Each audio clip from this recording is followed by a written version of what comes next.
मिलहि न रघुपति बिन अनुरागा, किए जोग तप ज्ञान विरागा। नमस्कार दोस्तों, जय श्री कृष्णा। मैं आरती खले स्वागत करती हूँ आपका द एसेंस ऑफ लाइफ में, जहाँ हम बात कर रहे हैं श्रीमद् भागवत महापुराण की, जिसके महात्म्य की हम चर्चा कर रहे थे, जिसमें 6 चैप्टर्स हैं। आज आखिरी चैप्टर सप्ताह यज्ञ की विधि। तो आनंद तीर्थ में सनकादि ऋषि नारद जी को भागवत सुना रहे थे, उसका महत्व बता रहे थे। उन्होंने नारद जी को बताया कि ये जो सप्ताह यज्ञ है, इसकी क्या विधि होती है, और सबसे महत्वपूर्ण बात ये कि ये महायज्ञ सबके श्रम और सबके धन के सहयोग से साध्य माना गया है। वैसे तो भागवत कभी भी और कहीं भी करवाई जा सकती है। इसे घर में, वन में, तीर्थ क्षेत्र में कहीं भी करवा सकते हैं। हमारे लेकिन जो 12 हिंदी के माह हैं, चैत्र, बैसाख, ज्येष्ठ, आषाढ़, सावन, भादो, कुआर, कार्तिक, अगहन, पूस, माघ, फागुन, तो शुरू के 3 महीने चैत्र, बैसाख और ज्येष्ठ, और आखिरी के 3 महीने पौष, माघ, फागुन, ये ऐसे 6 महीने छोड़ के बीच के जो 6 महीने हैं, इसमें भागवत कराना अधिक पुण्य फलदायी माना गया है। किसी अच्छे पंडित से पहले इसका मुहूर्त निकलवाना चाहिए। शुक्ल पक्ष की 9वीं से भागवत कथा आरंभ करना अच्छा, उत्तम माना गया है। फिर इसके निमंत्रण की एक विधि बताई गई है कि जो दूर लोग हैं या भागवत कथा से दूर हो गए हैं, वैसे लोग, शूद्र भी, स्त्री भी, इन सबको विनम्रता पूर्वक विनीत भाव से निमंत्रण भेजना चाहिए। और उसमें ये बताना चाहिए कि अगर आप 7 दिनों के लिए नहीं भी आ सकते तो 1 दिन के लिए भी समय निकालें, लेकिन पधारें अवश्य। श्रोताओं के लिए कुछ नियम बताए गए हैं कि उन्हें ब्रह्मचर्य से रहना चाहिए और हविष्यान्न के रूप में भोजन ग्रहण करना चाहिए। सुपाच्य भोजन, हविष्यान्न अर्थात जैसे हवन में थोड़ी सी आहुति डाली जाती है, ऐसा थोड़ा भोजन ग्रहण करना चाहिए ताकि प्राकृतिक आवेगों से और नींद से बचा जा सके। भागवत कथावाचक और उनके साथ आने वाले सभी संत जो उनके साथी होंगे, जो इस सप्ताह यज्ञ के दौरान 12 अक्षर मंत्र ओम नमो भगवते वासुदेवाय का लगातार पाठ करेंगे, उनके भी कुछ नियम बताए गए हैं। जैसे उन्हें, जो कथावाचक हैं, उन्हें सुबह ब्रह्म मुहूर्त से कथा करके 3.5 प्रहर तक कथा करनी चाहिए, फिर 2 प्रहर का विश्राम लेना चाहिए और फिर सूर्यास्त तक कथावाचन करना चाहिए। इस बीच ये विशेष ध्यान रखना चाहिए कि जो बीच के 2 प्रहर या कभी कभी 1 प्रहर का जो विश्राम लिया गया है, उसमें सभी श्रोताओं को षड रिपुओं पर कंट्रोल रखना चाहिए। काम, क्रोध, लोभ, मोह, मद, मत्सर, इनसे बच के रहना चाहिए। और विशेष ये कि किसी की भी निंदा नहीं करनी चाहिए। उसके 2 कारण कि जब हम किसी की निंदा करते हैं तो उसके द्वारा किए गए पापों के हम भी भागी हो जाते हैं। और दूसरा, जहाँ भागवत चर्चा हो रही हो, जहाँ भागवत कथा हो रही हो, वहाँ भगवान के अलावा कोई दूसरी चर्चा होनी ही नहीं चाहिए। ये इसमें नियम बताया गया है। बैठक व्यवस्था का भी कुछ नियम है कि एक तरफ विरक्त लोग बैठेंगे, उनसे ऊंचे आसन पे हमारे भागवत कथावाचक बैठेंगे। अगर उनका मुंह पूर्व दिशा की तरफ है तो उत्तर दिशा की तरफ मुंह करके बाकी अन्य श्रोता बैठेंगे, जिनके सबसे आगे यजमान बैठेंगे। अब जब भागवत कथा प्रारंभ करते हैं तो उसके पहले, सबसे पहले पितरों का आह्वान करके उनका पितृतर्पण किया जाता है।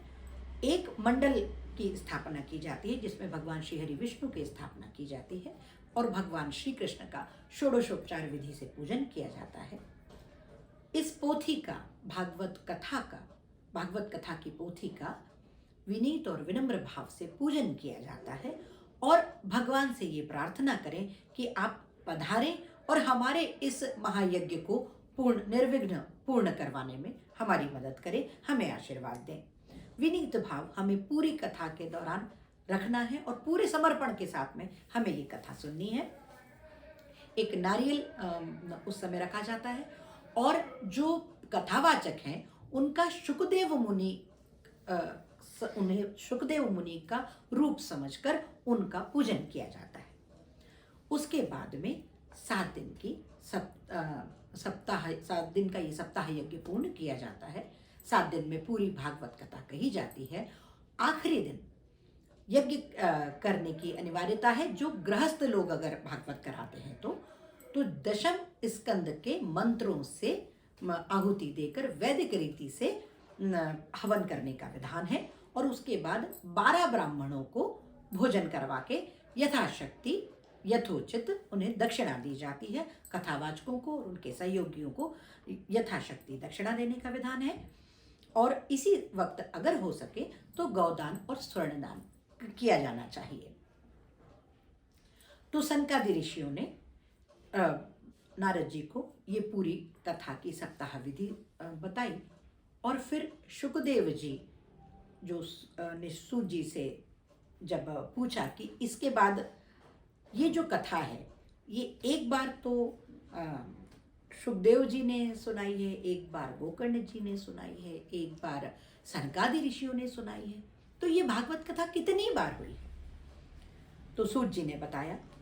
उन्होंने फिर से, हम इस पहले कन्वर्सेशन में चलें दोस्तों, हमने जो पहले एपिसोड में बात की थी कि ये 2 अलग अलग तरह के कन्वर्सेशंस चल रहे हैं। तो सूत जी ने बताया कि सनकादि ऋषियों ने नारद जी को भागवत सप्ताह विधि पूरी बताई और उसके बाद 7 दिनों तक बहुत अच्छे से संपूर्ण भागवत कथा सुनाई। इस भागवत कथा को सुनाने के दौरान ऐसा अद्भुत अलौकिक दिव्य भव्य वातावरण था। सभी संत ऋषि वहाँ पधारे, स्वयं शुकदेव जी वहाँ उपस्थित हुए, अपने दैदीप्यमान रूप में शुकदेव जी वहाँ पधारे, उद्धव, प्रहलाद, ध्रुव वहाँ पधारे, भक्ति, ज्ञान और वैराग्य अपने संपूर्ण रूप में वहाँ पधारे, भगवान शंकर, माता पार्वती वहाँ पधारे। और ऐसे सुंदर अलौकिक भक्तिपूर्ण प्रेमपूर्ण वातावरण में भगवान विष्णु, भगवान श्री हरि विष्णु अपने चतुर्भुज रूप में वहाँ पधारे।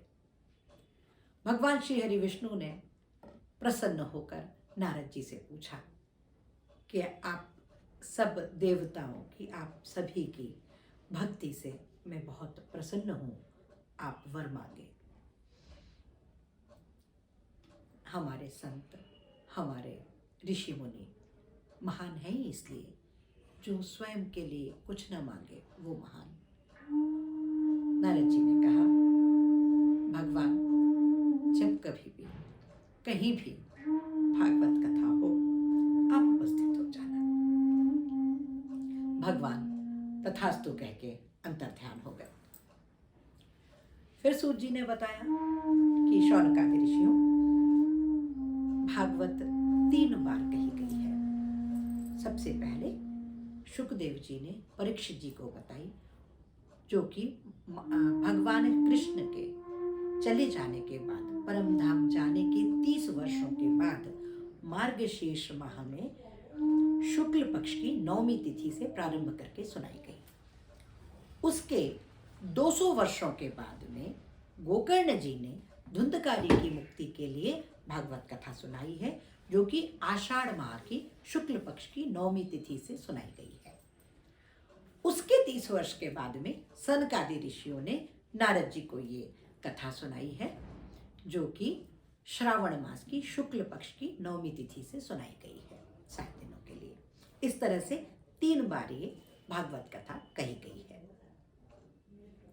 शुकदेव जी जब वहां उपस्थित थे तो उन्होंने इन सभी संतों महात्माओं के माध्यम से हम सबको ये बताया है कि प्रेम रस और भक्ति रस से पूर्ण ये भागवत न सिर्फ मोक्ष देने वाली है, बल्कि इस संसार का भोग देने वाली भी है ये भागवत। और कहते हैं ना, मानुष देह नहीं मिल ही न बारंबारा, मानुष देह फिर मिल ही न बारंबारा। बार बार मनुष्य देह नहीं मिलती, और मनुष्य देह का, मनुष्य योनि का ये परम कर्तव्य है कि वो मोक्ष की प्राप्ति का, भगवत प्राप्ति का प्रयास करे, क्योंकि मनुष्य ही यह कर सकता है। तो सुखदेव जी ने बताया कि जब भी कहीं भी किसी को भी भागवत कथा सुनने का, श्रवण करने का, वाचन करने का मौका मिले तो उसे ये भागवत कथा अवश्य सुननी चाहिए। पूरी भागवत कथा न सुन पाए, जितनी भी सुन पाए तो वो भी परम सौभाग्यशाली है, परम सौभाग्य को देने वाली है। कहा जाता है ना, भगवत गीता किंचित धीता, गंगा जल लव कणिका पीता। गंगा जल का एक बूंद भी कल्याणकारी है, एक बूंद का सेवन भी कल्याणकारी है। वैसे भगवान का एक बार नाम लिया गया वो भी कल्याणकारी है। इस तरह से भागवत का ये महात्म्य पूर्ण होता है, जिसमें 6 चैप्टर्स थे दोस्तों। पहला, नारद जी की भक्ति से भेंट। दूसरा, भक्ति का दुख दूर करने के लिए नारद जी का उद्योग। तीसरा, भक्ति के कष्टों की निवृत्ति। चौथा, गोकर्णोपाख्यान। पांचवा, धुंधकारी को प्रेत योनि की प्राप्ति और फिर उसका उद्धार। और छठवां, सप्ताह विधि का वर्णन।